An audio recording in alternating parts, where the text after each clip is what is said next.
तो क्या दोस्तों आप 2023 में 12th एग्ज़ाम देने वाले हो?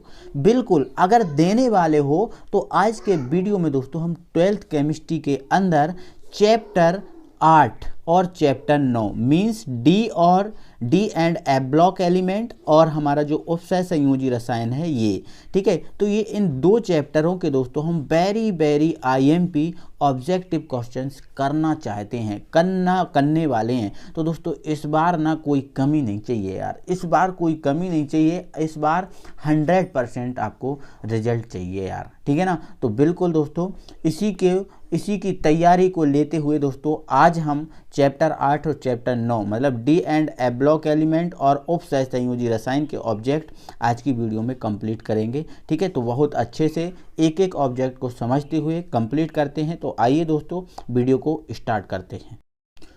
तो दोस्तों सबसे पहले हम क्या करते हैं, सबसे पहले जो हमारा D and F block element है इसके ऑब्जेक्टिव क्वेश्चंस को कंप्लीट कर लेते हैं एक एक क्वेश्चन को समझते हुए। तो आइए दोस्तों स्टार्ट करते हैं। तो सबसे पहले दोस्तों हम देखेंगे सही विकल्प, ठीक है, मतलब बहुविकल्पीय जो है ना क्वेश्चन आंसर, इनको हम देखेंगे। तो हमारा पहला दोस्तों ऑब्जेक्टिव है, पहला हमारा ऑब्जेक्टिव क्या है, तो पहला हमारा दोस्तों ऑब्जेक्टिव है संक्रमण तत्व हैं। इसने बोला है कि जो संक्रमण तत्व हैं वो क्या हैं, पहला हमारा ऑब्जेक्टिव है संक्रमण तत्व क्या है। तो आप इनके आंसर देख लीजिए। पहले आपको आंसर क्या दिया है, आपको आंसर दिया है कि जो संक्रमण तत्व हैं क्या रंगीन यौगिक बनाते हैं, संक्रमण तत्व क्या परिवर्ती संयोजकता प्रदर्शित करते हैं, संक्रमण तत्व क्या मिश्र धातु बनाते हैं और उपरोक्त सभी। तो आपको पता है दोस्तों जो संक्रमण तत्व हैं वो रंगीन यौगिक भी बनाते हैं, परिवर्ती ऑक्सीकरण अवस्था भी प्रदर्शित करते हैं और मिश्र धातु भी बनाते हैं। तो इस कारण से इसका जो सही आंसर होगा वो आपका होगा उपरोक्त सभी, उपरोक्त सभी जो इसका सही आंसर हो जाएगा, ठीक है ना। चलो अगले ऑब्जेक्ट पे बात करते हैं दोस्तों। और हमारा अगला ऑब्जेक्टिव है, हमारा अगला ऑब्जेक्ट है दोस्तों परमाणु क्रमांक 29। एक परमाणु है जिसका परमाणु क्रमांक क्या है 29 का तत्व आवर्त सारणी के निम्नलिखित ब्लॉक का तत्व है। जो परमाणु क्रमांक 29 का तत्व है कौन सी ब्लॉक का तत्व है, तो आप दोस्तों जानते हो, आप समझते हो कि परमाणु क्रमांक जो 29 है वो आपको पता है कॉपर का है। किसका है, कॉपर का, क्लियर है, कॉपर का है। और कॉपर कौन से ब्लॉक का है, तो आप जानते हो कॉपर है आपका डी ब्लॉक का। तो यहाँ से जो आपका आंसर सही होने वाला है वो आपका होने वाला है डी ब्लॉक। तो यहाँ पर डी ब्लॉक जो है ना हमारा करेक्ट आंसर हो जाएगा, ठीक है। अगला क्वेश्चन है हमारा 3D संक्रमण श्रेणी में। इसने बोला 3D संक्रमण श्रेणी में नाभ की आवेश बढ़ने के साथ परिरक्षण प्रभाव। देखो एक 3D श्रेणी की बात की गई है और 3D श्रेणी कौन सी होती है, ठीक है, वो आपको पता होना चाहिए। तो 3D श्रेणी दोस्तों संक्रमण, देखो आपको पता है संक्रमण तत्वों को 4 श्रेणियों में बांटा गया है, 4 श्रेणियों में बांटा गया है 3D 4D 5D और 6D ये है। तो ये संक्रमण तत्वों की ये पहली श्रेणी जो है 3D श्रेणी है जो स्कैंडियम से प्रारंभ होकर जिंक पर समाप्त होती है, ये आपकी 3D श्रेणी है। तो इसने बोला है 3D श्रेणी में संक्रमण श्रेणी में नाभ की आवेश बढ़ने के साथ साथ परिरक्षण प्रभाव।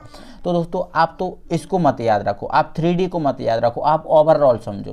तो ध्यान रखना दोस्तों जब भी आपका नाभ की आवेश बढ़ता है, आज के बाद जब भी आपका नाभ की आवेश बढ़ता है वहाँ पर परिरक्षण प्रभाव मान लेना कि जो परिरक्षण प्रभाव है वो भी बढ़ता है, ठीक है ना। नाभ के आवेश के साथ परिरक्षण प्रभाव बढ़ता है। जब जब नाभ के आवेश बढ़ेगा, जब जब जो परिरक्षण प्रभाव होगा वो आपका बढ़ेगा। तो इसलिए यहाँ से हमारा जो आंसर सही हो जाएगा वो हो जाएगा आपका फर्स्ट वाला। वो आपका कौन सा हो जाएगा, फर्स्ट वाला सही आंसर हो जाएगा, ठीक है ना।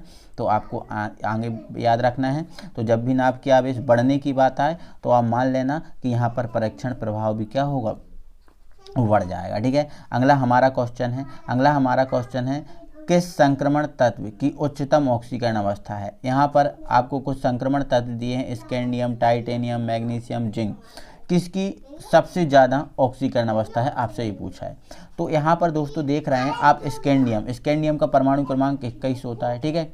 स्कैंडियम टाइटेनियम का कितना होता है 22 होता है, ठीक है। और मैग्नीज का कितना होता है आपका 24 होता है, कितना होता है 24 होता है। और जिंक का कितना होता है 30 होता है। तो इसमें देखो 21 वाला नहीं है, ये वाला भी नहीं है, और इसमें तो एक भी अयुग्मित इलेक्ट्रॉन नहीं है, तो ये भी नहीं है। तो यहाँ पर सबसे अधिक ऑक्सीकरण अवस्था जो प्रदर्शित करता है वो करता है मैग्नीज। क्या करता है, manganese is the correct answer. ठीक है ना दोस्तों। चलो आगे बात करते हैं दोस्तों हमारे अगले ऑब्जेक्ट पे। हमारा 5वां ऑब्जेक्ट है परिवर्ती संयोजकता प्रदर्शित करते हैं। इसमें से कौन है जो परिवर्ती ऑक्सीकरण अवस्था प्रदर्शित करते हैं? तो धातु तो आपको करती नहीं है, इसके बाद धातु भी नहीं करती, सामान्य तत्व भी नहीं करते, तो जो संक्रमण तत्व है वो परिवर्ती ऑक्सीकरण अवस्था प्रदर्शित करते हैं। ठीक है ना। अगले ऑब्जेक्ट पे बात करो हमारा दोस्तों 6वां ऑब्जेक्टिव है, और हमारा 6वां ऑब्जेक्टिव क्या है? हमारा है संक्रमण तत्व सामान्यतः अनुचुंबकीय होते हैं। आपको पता है संक्रमण तत्व अनुचुंबकीय होते हैं। अनुचुंबकीय मतलब चुम्बक की ओर आकर्षित होने का गुण। अनुचुंबकीय मतलब क्या होता है? चुम्बक की ओर आकर्षित होने का गुण। तो वो क्यों होते हैं? तो उनका कारण उच्च गलनांक एवं क्वथनांक रखते हैं, इसलिए होते हैं। अपूर्ण कक्षक रखते हैं, इसलिए होते हैं। अयुग्मित इलेक्ट्रॉन रखते हैं, इसलिए होते हैं।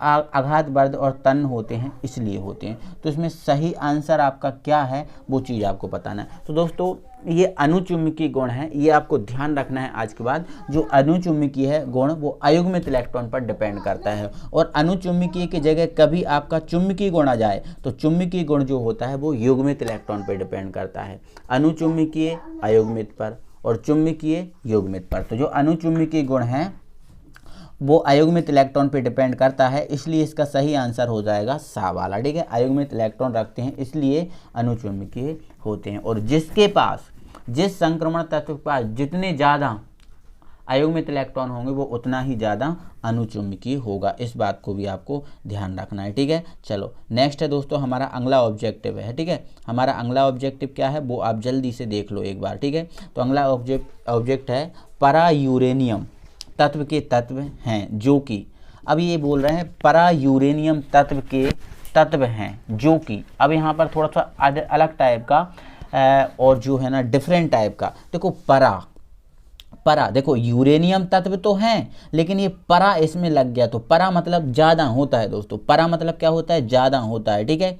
परा मतलब क्या होता है? ज़्यादा होता है। तो इसने परा यूरेनियम तत्व बोला, तो परा मतलब ज़्यादा, ज़्यादा मतलब यूरेनियम से भारी तत्व।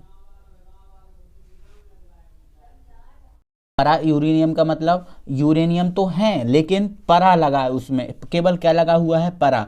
परा का मतलब क्या होता है? थोड़ा सा। परा का मतलब होता है ज़्यादा होता है, तो ये आ गया यूरेनियम से भारी तत्व जो है ना परा यूरेनियम तत्व कहलाते हैं। ठीक है ना। तो इतना आपको, अगर ये न्यून यूरेनियम बोलता तो यूरेनियम से हल्के आते, अगर न्यून यूरेनियम बोलता तो यूरेनियम से हल्के, और परा बोला मतलब ज़्यादा वाले। ठीक है ना। चलो नेक्स्ट है क्रोमियम परमाणु में अयुग्मित इलेक्ट्रॉन की संख्या कितनी होती है? जो क्रोमियम होता है, क्या होता है? क्रोमियम। ठीक है ना। ये आपका Cr है। क्रोमियम आपका क्या होता है? Cr। इसमें इसने बोला है कि क्रोमियम में जो अयुग्मित इलेक्ट्रॉन की संख्या होती है वो कितनी होती है। ठीक है। तो आपको परमाणु क्रमांक जो है ना क्रोमियम का, उसके आधार पर इसके अयुग्मित इलेक्ट्रॉन की संख्या आप सभी लोग निकाल सकते हो। तो क्रोमियम में है ना 6 होती है। ठीक है। क्रोमियम में अयुग्मित इलेक्ट्रॉन की संख्या कितनी होती है? 6। तो इसका पहले क्या करना? परमाणु क्रमांक के निकाल के इसका इलेक्ट्रॉनिक विन्यास करना और फिर इसके इलेक्ट्रॉन भरना, तो इससे आपको पता चल जाएगा। ठीक है ना। चलो अगले ऑब्जेक्ट पे बात करो। निम्न में से कौन अंतरकाशी यौगिक बनाता है? अंतरकाशी यौगिक बनाता है। अंतरकाशी यौगिक क्या होता है? अंतरकाशी यौगिक एक ऐसा यौगिक होता है जिसके अंदर कोई रिक्त स्थान होता है। अंतरकाशी यौगिक मतलब कोई ऐसा यौगिक जिसके अंदर कुछ रिक्त स्थान होता है, उसे बोलते हैं अंतरकाशी यौगिक। ठीक है। तो संक्रमण तत्व, जितने भी संक्रमण तत्व होते हैं मेरे भाई, वो सभी संक्रमण तत्व अंतरकाशी यौगिक बनाते हैं। ठीक है। तो अंतरकाशी का मतलब जिसके अंदर कुछ खाली स्थान हो, रिक्त स्थान हो। ठीक है। तो ये भी संक्रमण तत्व, ये भी संक्रमण तत्व, ये जो है ना सभी, ये सभी बनाते हैं अंतरकाशी यौगिक। ठीक है ना। चलो अगले ऑब्जेक्ट पे बात करते हैं, और अगला ऑब्जेक्ट हमारा दोस्तों है 10वां ऑब्जेक्टिव। ठीक है ना। ध्यान रखना अगला ऑब्जेक्टिव हमारा कौन सा है? 10वां। और 10वां ऑब्जेक्टिव हमसे क्या कह रहा है उस पर भी बात कर लो। हमारा 10वां ऑब्जेक्ट हमसे कह रहा है लेंथेनाइड श्रेणी में लेंथेनाइड हाइड्रॉक्साइड की क्षारकता। एक जो लेंथेनाइड श्रेणी है, उस लेंथेनाइड श्रेणी में लेंथेनाइड हाइड्रॉक्साइडों की जो क्षारकता है वो जैसे बाएं से दाएं चलते हैं, तो ये बोला है बाएं से दाएं चलने पर बढ़ती है, घटती है या क्या होती है वो बताना। ठीक है। तो याद रखना मेरे भाई, जो लेंथेनाइड श्रेणी है उस लेंथेनाइड श्रेणी में जब हम बाएं से दाएं चलते हैं तो लेंथेनाइड हाइड्रॉक्साइडों की जो क्षारकता है वो घटती है, लेकिन इसी एक्टिनाइड में अगर बात करें तो एक्टिनाइड में ये चीज़ बढ़ती है। ये बात याद रखना। लेंथिनाइट श्रेणी में जो क्षारकता है वो बाएं से दाएं चलने पर घटती है, लेकिन एक्टिनाइट की अगर बात करें तो ये बढ़ जाती है, ठीक है ना। तो यहाँ से हमारा बा वाला सही हो जाएगा। क्लियर हो गया इतना, ठीक है। चलो अब हम बढ़ते हैं आगे दोस्तों, ठीक है। तो दोस्तों अब हम रिक्त स्थानों पे बात करते हैं। तो रिक्त स्थानों में हमारा पहला रिक्त स्थान है, बोल रहा है एफ ब्लॉक के तत्व खालिस्तान तत्व कहलाते हैं। तो जो एफ ब्लॉक के तत्व होते हैं वो कौन से तत्व कहलाते हैं? तो आप सभी को पता है जो एफ ब्लॉक के तत्व होते हैं उन्हें हम अंतः संक्रमण तत्व बोलते हैं, ठीक है। तो यहाँ पर आप लिख लेना, ठीक है, अंतः संक्रमण तत्व, अंतः संक्रमण तत्व, ठीक है, अंतः संक्रमण तत्व, ठीक है ना। तो ये लिख लेना अंतः संक्रमण तत्व, ठीक है। अधिकांश संक्रमण तत्व खालिस्तान चुंबकीय गुण प्रदर्शित करते हैं। कौन सा चुंबकीय गुण प्रदर्शित करते हैं? तो अधिकांश जो तत्व होते हैं वो आपके अनुचुंबकीय गुण प्रदर्शित करते हैं, ठीक है। ध्यान रखना इसमें केवल अणु आएगा। अधिकांश संक्रमण तत्व अनुचुंबकीय गुण प्रदर्शित करते हैं, अनुचुंबकीय होते हैं ज़्यादा से ज़्यादा जो संक्रमण तत्व होते हैं, ठीक है, वो अनुचुंबकीय होते हैं, ठीक है। प्रतिचुंबकीय की बात क्या है? तो कम से कम तत्व होते हैं प्रतिचुंबकीय और ज़्यादा से ज़्यादा क्या होते हैं? अनुचुंबकीय, ठीक है ना। अगला हमारा है परमाणु क्रमांक वृद्धि पर लेंथिनाइड की त्रिज्या का आकार क्रमशः, लेंथिनाइडों की त्रिज्या का आकार क्रमशः क्या होता है? कम होता है, ठीक है। क्योंकि लेंथिनाइड श्रेणी में बात हो रही है, तो लेंथिनाइड श्रेणी में आपको पता है बाएं से दाएं जाएंगे मतलब आवर्त में जाएंगे, और आवर्त में परमाणु त्रिज्या हमेशा ही कम होती है ना, इसलिए कम आएगा इसमें आंसर, ठीक है। चलो जिंक केवल खालिस्तान ऑक्सीकरण अवस्था प्रदर्शित करता है। तो आप सबको पता है जिंक +2 ऑक्सीकरण अवस्था प्रदर्शित करता है, ठीक है। संक्रमण तत्व और उनके यौगिक खालिस्तान का कार्य करते हैं। संक्रमण तत्व और उनके यौगिक किसका काम करते हैं? उत्प्रेरक का काम करते हैं, ठीक है। तो उत्प्रेरक इसमें सही आंसर हो जाएगा, ठीक है। चलो नेक्स्ट है अंतः संक्रमण तत्वों का सामान्य इलेक्ट्रॉनिक विन्यास। अंतः संक्रमण तत्व मतलब एफ ब्लॉक के तत्व। अंतः संक्रमण मतलब कौन? एफ ब्लॉक के तत्व। तो एफ ब्लॉक के तत्व का जो सामान्य इलेक्ट्रॉनिक विन्यास होता है वो क्या होता है? तो उनका सामान्य इलेक्ट्रॉनिक विन्यास देखो मैं यहाँ लिख दे रहा हूँ। इनका सामान्य इलेक्ट्रॉनिक विन्यास होता है n-2 F 1 से 14 n-2 n1 से 14, ठीक है ना, कॉमा n-1 D, एक सेकेंड, n-1 D आप लिख लेना 0 से 1 या 1 से 10 कर सकते हो, ठीक है। या तो 0 से 1 कर देना या 1 से 10, ठीक है। इसके बाद आपका होता है NS2, ठीक है, ये याद रखना। अंतः संक्रमण तत्वों का जो सामान्य इलेक्ट्रॉनिक विन्यास होता है वो n-2 F 1 से 14, n-1 D 0 से 1 और NS2 ये होता है, ठीक है। बाकी 2 होते हैं इसके इलेक्ट्रॉनिक विन्यास, ठीक है। इसको D जो है ना 0 से 1 लिखा है, इसको 1 से 10 कर सकते हो, है ना, और NS लिखा है ना 2 तो 1 से 2 कर सकते हो, ठीक है, कोई दिक्कत नहीं। चलो अब इनको हम हटाते हैं और हम आगे बढ़ते हैं। जिसको भी इसका स्क्रीनशॉट लेना है वो जल्दी से स्क्रीनशॉट इसका ले लो, ठीक है ना। चलो आगे बढ़ाओ। हाँ तो अब हमारा दोस्तों आ गया है कौन सा? अब हमारा आ गया 7वां, ठीक है। तो 1 मिनट 7वें पे बात कर लें। तो अंतः संक्रमण तत्व वाला 6वां हमारा हो चुका है। अगला है पोटेशियम परमैंगनेट का सामान्य सूत्र। जो पोटेशियम परमैंगनेट है इसका सामान्य सूत्र क्या होता है? तो इसका सामान्य सूत्र होता है KMnO4। KMnO4 जो है ना पोटेशियम परमैंगनेट का सामान्य सूत्र है, ठीक है। आगे बात करो अगले ऑब्जेक्ट पे, ठीक है दोस्तों। अब हमारी सही जोड़ियां आ गई हैं और सही जोड़ियों में हमारी जो पहली सही जोड़ी है, पहली सही जोड़ी है हमारी ये है कि एक्टिनाइड क्या है? तो एक्टिनाइड क्या है? रेडियोधर्मी। एक्टिनाइड क्या है? रेडियो एक्टिव होते हैं ना, जितने भी एक्टिनाइड हैं वो सभी रेडियो एक्टिव हैं, ठीक है ना, सभी रेडियो एक्टिव हैं, ठीक है। तो ये रेडियो एक्टिव हो गया। और रंगहीन, तो रंगहीन कौन होता है? Zn2+, क्योंकि इसमें अयुग्मित इलेक्ट्रॉन नहीं होते, और अयुग्मित इलेक्ट्रॉन नहीं होते इसलिए रंगहीन का काम करता है। आगे सिक्का धातु, तो कॉपर और सिल्वर जो है ना वो सिक्का धातु है। मतलब कहने का ये आपका पहला है, ये आपका दूसरा और ये आपका तीसरा। सही जोड़ियाँ कंप्लीट। अब दोस्तों हम एक शब्द में आंसर पे बात कर लेते हैं।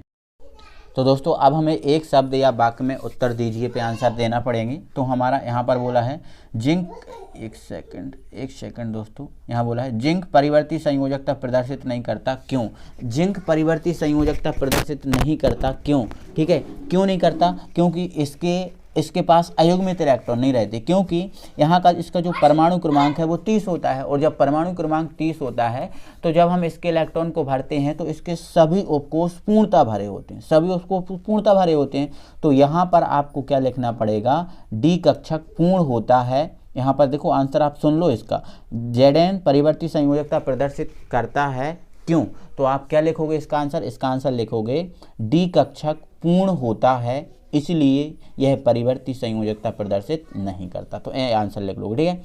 अब यहाँ बोला Cu+ और Cu2+ में कौन सा आयन रंगहीन है?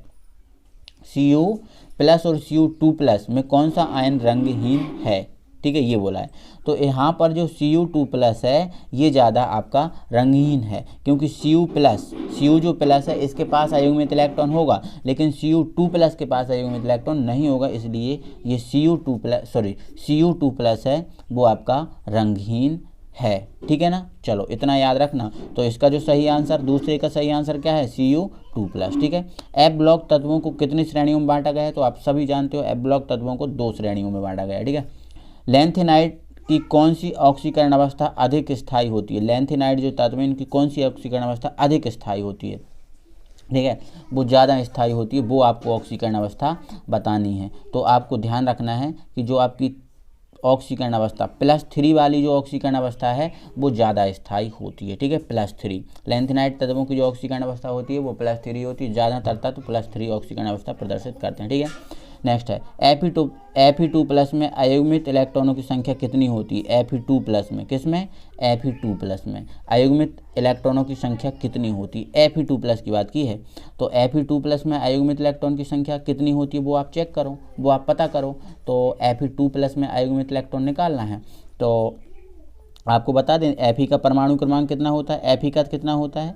एक सेकंड Fe का कितना होता है? 26, ठीक है। अब यहाँ पर Fe2+ बोला है तो Fe2+ है मतलब 2 इलेक्ट्रॉन निकल गए, तो Fe2+ का कितना होगा? 24। तो ये 24 इलेक्ट्रॉन है, इनको भरो और 24 इलेक्ट्रॉन को भर के पता करो कि कितने अयुग्मित इलेक्ट्रॉन इसमें निकल रहे हैं, ठीक है। वैसे मैं फिलहाल मैं आपको डायरेक्ट बता दे रहा हूँ, इस Fe2+ में जो है ना 4 अयुग्मित इलेक्ट्रॉन होंगे, क्योंकि 24 परमाणु क्रमांक है, 20 तक तो फुल भरा जाएंगे और डी में कितने जाएंगे? 4 होने के नाते इसमें अयुग्मित इलेक्ट्रॉन कितने होंगे? 4 होंगे, ठीक है। तो देखो क्वेश्चन को समझो यार हम क्या बोल रहे हैं, ठीक है, नहीं तो आपको कल और घुमा के क्वेश्चन आ जाए तो फिर आप भूल जाओगे, आप समझ नहीं पाओगे, ठीक है।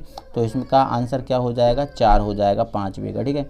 लूनर कास्टिक किसे कहते हैं, ठीक है, तो आपको बता देते हैं, यहाँ लिख दे रहे हैं, जो AgNO3 होता है, AgNO3 क्या दिख रहा है आपको? AgNO3, इसे हम लूनर कास्टिक बोलते हैं। तो AgNO3 हमारा सही आंसर हो जाएगा। तो इस प्रकार से दोस्तों हमने ये जो chapter 8 D and F block element था, इतने ऑब्जेक्ट तो आपको तैयार करने पड़ेंगे यार। अगर आपको 100% ऑब्जेक्ट चाहिए, कोई भी आपका ऑब्जेक्ट बाहर ना जाए, कोई भी आपका ऑब्जेक्ट छूटे ना, तो इतने ऑब्जेक्ट तो आपको तैयार करने पड़ेंगे, ठीक है। तो इतने ऑब्जेक्ट तैयार करो आप सभी, ठीक है ना। चलो इसके बाद हम अगले चैप्टर के ऑब्जेक्ट करते हैं अपसह संयोजी रसायन। और हाँ यार, अभी तक आपने वीडियो को लाइक नहीं किया तो जल्दी से यार वीडियो को एक बार लाइक कर दो, है ना, जल्दी से वीडियो को लाइक कर लो, है ना। और जिसने भी चैनल को सब्सक्राइब नहीं किया है अभी तक तो वो चैनल को सब्सक्राइब कर लो। तो बढ़ते हैं आगे। उपसह संयोजी रसायन, उपसह संयोजी रसायन कोऑर्डिनेशन केमिस्ट्री के ऑब्जेक्ट पे हम बात कर लेते हैं। तो हमारा दोस्तों पहला ऑब्जेक्ट है सही विकल्प, और सही विकल्प में ये आपको संकुल यौगिक दिया है, आपको एक ये संकुल यौगिक दिया है और इसकी ऑक्सीकरण अवस्था आपसे पूछा है। तो आपको पता है दोस्तों जो CO है वो आपका उदासीन है, मतलब इसकी ऑक्सीकरण अवस्था क्या होती है? 0 होती है। अब इसकी ऑक्सीकरण अवस्था 0, तो Na की ऑक्सीकरण अवस्था भी क्या आ जाएगी? 0 हो जाएगी। तो इसका 0 जो है आपका सही आंसर जो है ना हो गया मेरे भाई। नेक्स्ट है मोहन लवण क्या है? तो मोहन लवण क्या है? तो मोहन लवण संकुल लवण नहीं है, अभिकर्मक नहीं है, उदासीन लवण नहीं है, द्विक लवण है। मोहन लवण क्या है? द्विक लवण है मेरे भाई। जल्दी जल्दी से आंसर को आप क्लिक करते जाओ, है ना, और आप जल्दी जल्दी से, है ना, ज़्यादा समय भी आपको नहीं देना है, ठीक है, क्योंकि आपको समय बहुत ज़्यादा हो गया है लगभग। तो इसको हम जल्दी जल्दी से समझते हैं और जल्दी जल्दी कंप्लीट करते हैं, ठीक है। चलो हमारे पास दोस्तों हमारा तीसरा है। यहाँ पर हमसे क्या बोला गया है? हमसे यहाँ पर बोला गया है, देखो ये यहाँ पर एक संकुल दिया है और इसमें क्या बोला है? Cu की समन्वय संख्या। अब यहाँ ध्यान रखना, Cu की ऑक्सीकरण अवस्था नहीं पूछा है भाई, Cu की समन्वय संख्या और समन्वय संख्या और ऑक्सीकरण अवस्था दोनों हो सकती हैं। तो यहाँ से ऑक्सीकरण अवस्था आपसे नहीं पूछा गया, Cu की क्या बोला गया? समन्वय संख्या। तो समन्वय संख्या क्या होती है दोस्तों? यहाँ पर समन्वय संख्या क्या होती है कि जितने लिगैंड होते हैं, जितने लिगैंडों की संख्या होती है उसे समन्वय संख्या कहते हैं। तो यहाँ पर देखो NH3 लिगैंड कितने हैं? 4 हैं। कितने हैं? 4 हैं। तो यहाँ पर समन्वय संख्या कितनी है? 4 है। तो ध्यान रखना, यहाँ पर क्वेश्चन को घुमा सकता है, कभी ऑक्सीकरण अवस्था पूछता है और कभी समन्वय संख्या। तो यहाँ समन्वय संख्या बोला है तो कितनी नहीं है, 4 है, ठीक है ना। चलो नेक्स्ट है यहाँ पर NiCO का होल फॉर्म में MC होता है, ठीक है। तो यहाँ पर इसने बोला है M मतलब मेटल और C मतलब कार्बन, ठीक है। M मतलब मेटल और C मतलब कार्बन, मतलब का धातु और कार्बन के मध्य यहाँ पर कौन सा बंध होता है, ठीक है, कौन सा बंध होता है। ये जो आपको दिख रहा है ना NiCO का होल फोर, NiCO का होल फोर दिख रहा है ना, इसमें आपसे पूछा गया मेट M और C, M मतलब मेटल, C मतलब कार्बन, तो धातु और कार्बन के मध्य कौन सा बंध यहाँ पर होता है। तो यहाँ पर आपको ध्यान रखना है, केवल पाई बंध बिल्कुल नहीं, केवल सिग्मा बंध बिल्कुल नहीं, क्योंकि कार्बधात्विक हमने पढ़ा है ना, कार्बधात्विक यौगिक, और कार्बधात्विक यौगिक सिग्मा आबंधित भी होते हैं, पाई आबंधित भी होते हैं, मतलब सिग्मा भी बंद होता है, पाई भी। तो यहाँ पर जो इसका सही आंसर है सिग्मा एवं पाई बंध दोनों इसका सही आंसर हो जाएगा। तो यहाँ पर आपको कंफ्यूज नहीं होना है ना। यहाँ पर आपसे बोला है M और C, तो M और C क्या है, तो M फॉर मेटल, मेटल मतलब धातु, C फॉर कार्बन, ठीक है, सिग्मा एवं पाई दोनों बंद, ठीक है। नेक्स्ट है हमारा CONH3 का होल 6 3+ आयन का रंग पीला होता है, इसकी EN संख्या क्या है। यहाँ पर ये एक आयन दिया है, इसका रंग जो है पीला होता है, ठीक है, कैसा होता है, पीला। तो इसकी EN संख्या क्या है। तो ये जो पीला नीला जो भी है उससे हमें मतलब ही नहीं है, हमें तो उससे मतलब ही नहीं है भाई, पीला है काला है गोरा है उससे नहीं है मतलब, हमें तो हमसे तो EN नंबर पूछा है तो EN नंबर हम बता देंगे, क्या दिक्कत है, हमसे EN नंबर पूछा है वो हम बता देंगे। तो EN नंबर का सूत्र क्या है, तो EN नंबर का सूत्र क्या है, Z - X + 2y। एक सेकंड सबको क्लीन करता हूँ पहले फिर दिखाता हूँ, ठीक है। हाँ, तो EN नंबर का सूत्र क्या है, Z - X + 2y, ये होता है ना, ठीक है, इसका पूछा है ना, इसका, ठीक है। चलो अब आप ये बताओ CO जो है, CO, ठीक है, Z क्या होता है, परमाणु क्रमांक, और CO का परमाणु क्रमांक क्या है, ठीक है, CO का परमाणु आपको क्रमांक क्या है, ठीक है। तो आपको पता है दोस्तों इसका परमाणु क्रमांक कितना है, 27 है, ठीक है। अब ऑक्सीकरण अवस्था तो देखो यहाँ पर आपको दिख रहा है 3, मतलब इसकी ऑक्सीकरण अवस्था कितनी है, 3 है, ठीक है, +2, ठीक है, ये लिखा 2। अब बाय क्या होती है, समन्वय संख्या, तो बाय समन्वय संख्या कितनी है, 6 है ना यहाँ पर, तो ये 6, जब इसको हम 6, ठीक है, जब इसको हम सॉल्व करेंगे तो 27 में से 3 जाएंगे तो कितने बच जाएंगे, 24, ठीक है, और 6 दूनी 12, 6 दूनी 12, मतलब यहाँ पर आंसर कितना आ रहा है, 36 आ रहा है, यहाँ पर आंसर कितना आ रहा है, 36। तो आप जल्दी से चेक कर लो क्या 36 इसका आंसर है, बिल्कुल सही है, ये 36 आ रहा है, तो 36 इसका आंसर हो जाएगा, Z - X + 2y। तो हमें ऐसा कुछ करना ही नहीं है भैया, है ना, पीला है काला ये देखना ही नहीं है, हमें तो EN नंबर बोला तो EN नंबर निकालेंगे, इसमें साधारणता आसानी से ये निकल जाएगा, ठीक है। तो ये कुछ लोग जो है ना, एग्जामिनर जो है ना, ये कंफ्यूज करने के लिए ऐसी कुछ चीज़ें का आपको बताता है कि ये है वो है ना, बाकी इसका मतलब कुछ नहीं रहता, ठीक है। चलो अगले क्वेश्चन पे हमारा 6वां ऑब्जेक्टिव है, ठीक है, और 6वां ऑब्जेक्टिव है संकुल यौगिक में लिगेंड, जो संकुल यौगिक होते हैं इनमें लिगेंड इलेक्ट्रॉन युग्म ग्रहण करता है, जो लिगेंड होता है वो इलेक्ट्रॉन युग्म ग्रहण करता है कि दान करता है, अब यही क्लियर होना चाहिए भाई, है ना।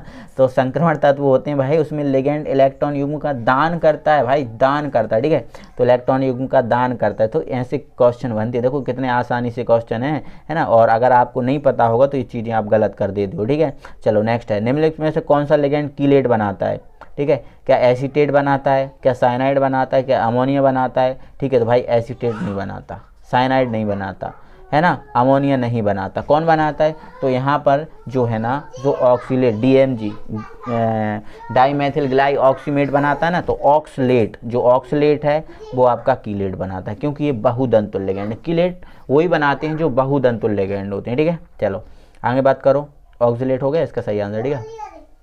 चलो अगले ऑब्जेक्ट पे बात कर लेते हैं, और हमारा अगला ऑब्जेक्ट है 8वां, ठीक है, ओके। 8वां ऑब्जेक्ट देख लो भाई, सामान्यतः परमाणु का समूह लिगेंड के समान कार्य कर सकता है, सामान्यतः जो परमाणु होते हैं इनका समूह लिगेंड के समान कार्य कर सकता है, कब कर सकता है, वे धनावेशित आयन हो तब, ऋणावेशित आयन हो तब, या उदासीन आयन हो तब, कब कर सकता है लिगेंड का काम, ठीक है। तो बे या तो उदासीन अणु हो या ऋणावेशित हो, ठीक है, ध्यान रखना, धनावेशित कभी भी लिगेंड का काम नहीं करेंगे, धनावेशित कभी भी लिगेंड का काम नहीं करेंगे, लिगेंड का काम कब करेंगे, जब वे या तो उदासीन अणु हो या फिर ऋणावेशित हो। तो ये आपका सही आंसर इसमें होने वाला है, ठीक है। चलो अगले ऑब्जेक्ट पे बात करो, और हमारा अगला 9वां ऑब्जेक्टिव है, हमारा 9वां ऑब्जेक्टिव है दोस्तों, उस पर हम बात कर लेते हैं तो उपसय संयोजी यौगिक में किसी धातु की उपसय संयोजी संख्या, जो उपसय संयोजी यौगिक होता है उसमें किसी भी धातु की जो उपसय संयोजी संख्या है वो कौन सी संयोजकता होती है। ये वर्नर का उपसय संयोजकता सिद्धांत लग गया भाई,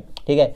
तो किसी भी धातु की जो उपसय संयोजी संख्या होती है वो द्वितीय संयोजकता के समान होती है, और जो ऑक्सीकरण अवस्था होती है वो प्राथमिक होती है, और उपसय संयोजी संख्या मतलब समन्वय संख्या, उपसय संयोजी संख्या मतलब समन्वय संख्या, और समन्वय संख्या द्वितीय संयोजकता के समान होती है। क्लियर हो गया। चलो अगले ऑब्जेक्ट पे बात करो। निम्न में से कौन सा यौगिक उपसय संयोजी यौगिक नहीं है।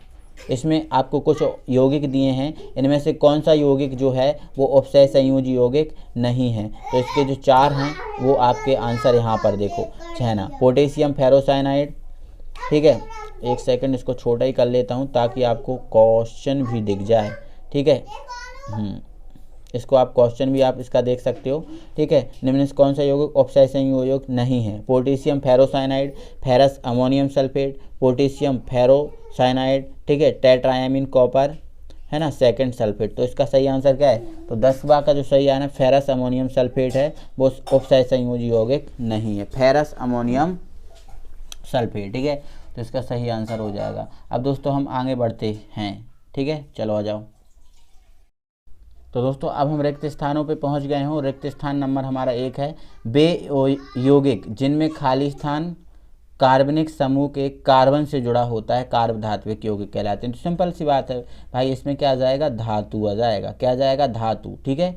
इसमें बे यौगिक जिनमें धातु कार्बनिक समूह के कार्बन से जुड़ा होता है कार्बधात्विक यौगिक कहलाती हैं। अगला है खाली स्थान सभी हरे पौधे में पाया जाने वाला संकुल यौगिक है। खाली स्थान कौन है, सभी हरे पौधे में पाया जाने वाला संकुल यौगिक कौन सा जो है ना ऐसा है जो सभी हरे पौधों में पाया जाता है और वो संकुल यौगिक है, ठीक है। तो आपको ध्यान रखना है कि जो क्लोरोफिल पाया जाता है हरे पौधों में, क्या पाया जाता है, क्लोरोफिल, ठीक है, क्लोरोफिल। तो जो क्लोरोफिल है ऐसा क्लोरोफिल है एक ऐसा संकुल यौगिक है जो सभी हरे पौधों में पाया जाता है। तो ये तो आप तो जानते हो ना, आपको बस ये नहीं पता था कि क्लोरोफिल संकुल यौगिक है। तो आज हम ये भी जान गए कि क्लोरोफिल क्या है, एक संकुल यौगिक है और ऐसा संकुल यौगिक है जो सभी हरे पौधों में पाया जाता है, ठीक है। विटामिन B12 खाली स्थान का संकुल यौगिक, जो विटामिन B12 है ना मेरे भाई, विटामिन B12 किसका संकुल यौगिक है, तो ये कोबाल्ट का है ना, ध्यान रखना इस बात को भी, विटामिन B12। अब ये आप सोचोगे सर विटामिन वाला क्वेश्चन ऐसे कैसे आ गया, तो भाई यार विटामिन जो B12 है कोबाल्ट के साथ संकुल यौगिक बनाता है, संकुल यौगिक तो है ना, इसलिए यहाँ पर आया, ठीक है। EDTA खाली स्थान लिगेंड है। तो EDTA आपका कौन सा है, तो देखो यहाँ पर 2 आंसर हैं। EDTA एक तो आपको यहाँ पर लिख सकते हो षट दंतुर, एक तो आप ये आंसर लिख सकते हो कि EDTA षट दंतुर है। दूसरा आप लिख सकते हो बहुदंतुर, ठीक है, ध्यान रखना 2 आंसर यहाँ पर लिख सकते हो बहुदंतुर। देखो पहला आंसर आप षट दंतुर लिख सकते हो और दूसरा आंसर लिख सकते हो आप बहुदंतुर। तो 2 आंसर इसके सही हो जाएंगे, ठीक है ना, इतना याद रखना। अगला है इलेक्ट्रॉन युग्म दाता खाली स्थान कहलाता है। जो इलेक्ट्रॉन युग्म का दान करता है उसे क्या बोलते हैं, तो भाई आप पता है लिगेंड ही इलेक्ट्रॉन युग्म का दान करता है। तो यहाँ पर जो है ना लिगेंड इसका जो है ना सही आंसर हो जाएगा, लिगेंड, ठीक है। चलो आगे करो अगले ऑब्जेक्ट पे बात, और हमारा अगला ऑब्जेक्ट है भाई, अगला ऑब्जेक्टिव है, ठीक है। एक सेकेंड इसको हम थोड़ा सा ऊपर, हाँ ठीक है, ओके,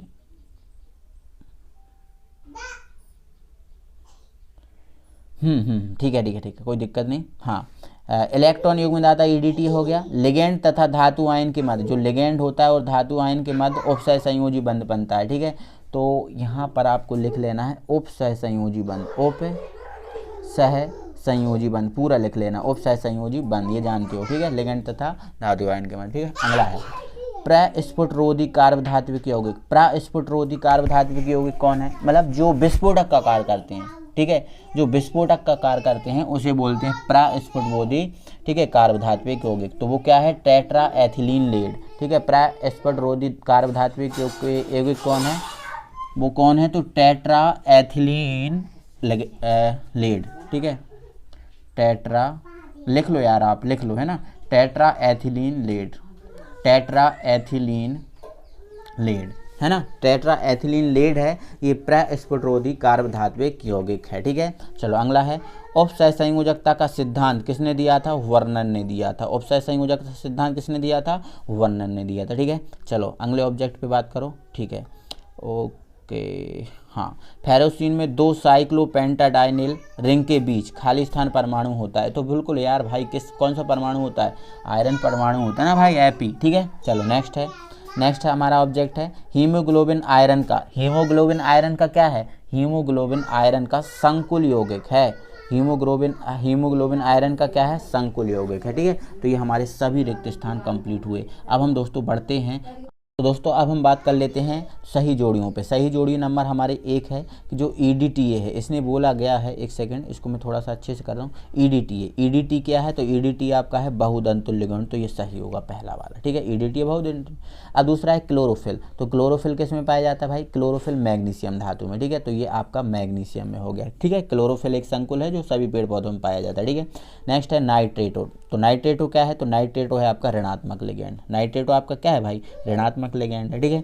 अब नेक्स्ट है आपका डाइफेनिल फास्फीन। आप यहाँ पर आपको सोचने वाली है, डाइफेनिल फास्फीन क्या है, तो डाइफेनिल फास्फीन है ये भाई आपका, एक सेकंड, डाइफेनिल जो फास्फीन दिख रहा है ना आपको, डाइफेनिल फास्फीन, ठीक है, 4th का है ये।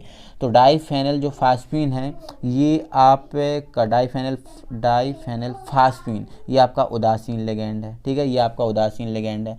अब आगे आपका 5वां, ठीक है, 5वां। तो 5वां क्या है, तो 5वां आपका है, देखो आपको यहाँ ध्यान रखना है फिर भाई, यहाँ थोड़ा सा ध्यान रखना है। डाइफेनिल फास्फीन उदासीन है, और एकबो मतलब एकबा भी फास्फीन, एकबा भी उदासीन है। जैसे डाइफेनिल फास्फीन उदासीन है तो एकबा भी उदासीन है।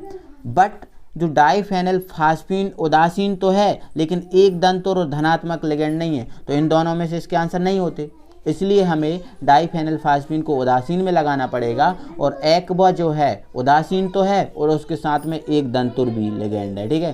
तो एकबा को आपको एक दंतुर में भी लगाना है, ठीक है। तो ऐसे आपको याद रखना है इस टाइप से, ठीक है। ओके, आगे हम बात कर लेते हैं और अगले क्वेश्चन पे बात होगी। दोस्तों अब जो है ना, एक शब्द में आंसर को आप एक एक चीज़ को समझते जाओ, जल्दी जल्दी कंप्लीट हम कर लेते हैं, ठीक है। पहला है, केंद्रीय धातु आयन से जुड़े एक दंती लिगैंड की संख्या कहलाती। ऐसा कुछ नहीं है भाई, यहाँ पर देखो, यहाँ पर कंफ्यूज किया गया है। इसने क्या बोला है, केंद्रीय धातु परमाणु से जुड़े एक दंती लिगैंड की संख्या नहीं, आपको ये पूछा गया साफ साफ। अगर देखो, अगर मैं इसको वास्तविक तौर से यहाँ पर समझाने की कोशिश करूँ तो यहाँ पर इतना आप याद रखना, ठीक है।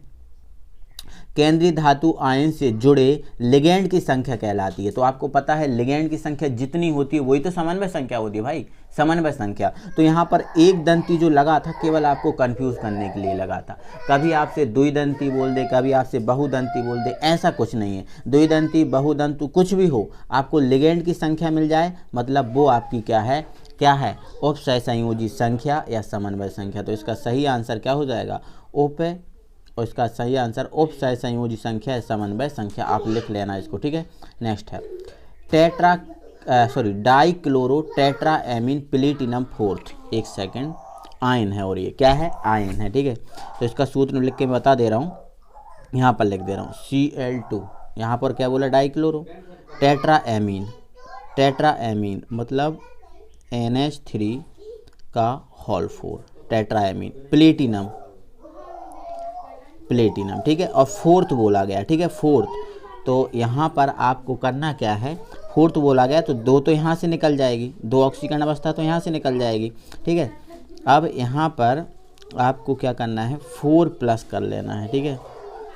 ओके, 4+ नहीं, यहाँ पर आपको -2 कर लेना, मतलब जो आपका यौगिक है इसके ऊपर आपका -2 कर लेना है। तो ये इसका जो है वो सही आंसर हो जाएगा। नो दोस्तों, थोड़ी सी मिस्टेक है, हाँ +2 हो जाएगा इसमें, +2, ठीक है। तो ये आपका सही आंसर हो जाएगा, ठीक है।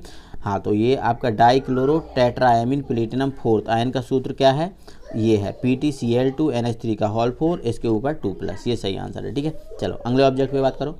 तीसरा है हमारा, तीसरा ऑब्जेक्ट, यदि संकुल आयन ऋणायन है तो केंद्रीय धातु परमाणु के नाम के आगे क्या लगता है। तो ध्यान रखना है, यदि संकुल आयन आपका ऋणायन है, संकुल आयन आपका क्या है, ऋणायन है, तो केंद्रीय धातु परमाणु के आगे हम 8 लगाते हैं, क्या लगाते हैं, 8, ठीक है। 8 लगाते हैं, तो ये सही आंसर। ठीक है, चलो अगले ऑब्जेक्ट पे बात करो।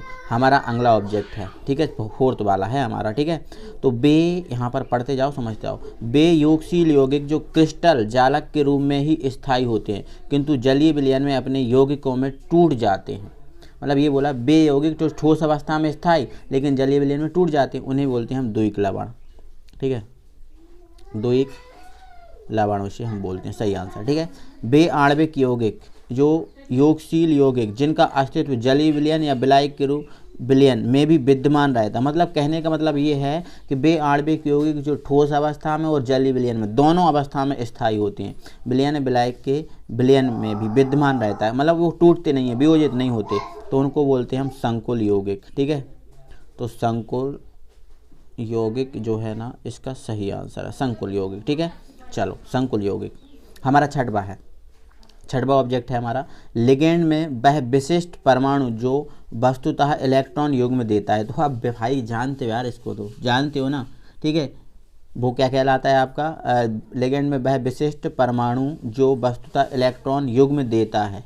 ठीक है, तो उसे हम बोलते हैं दाता परमाणु। क्या बोलते हैं, दाता परमाणु। भाई जो लिगेंड देगा वो दाता परमाणु कहलाएगा, और जो जो इलेक्ट्रॉन देगा दाता परमाणु, जो इलेक्ट्रॉन ग्रहण करेगा उसे ग्राही परमाणु बोलेंगे। ठीक है, चलो नेक्स्ट 7वां।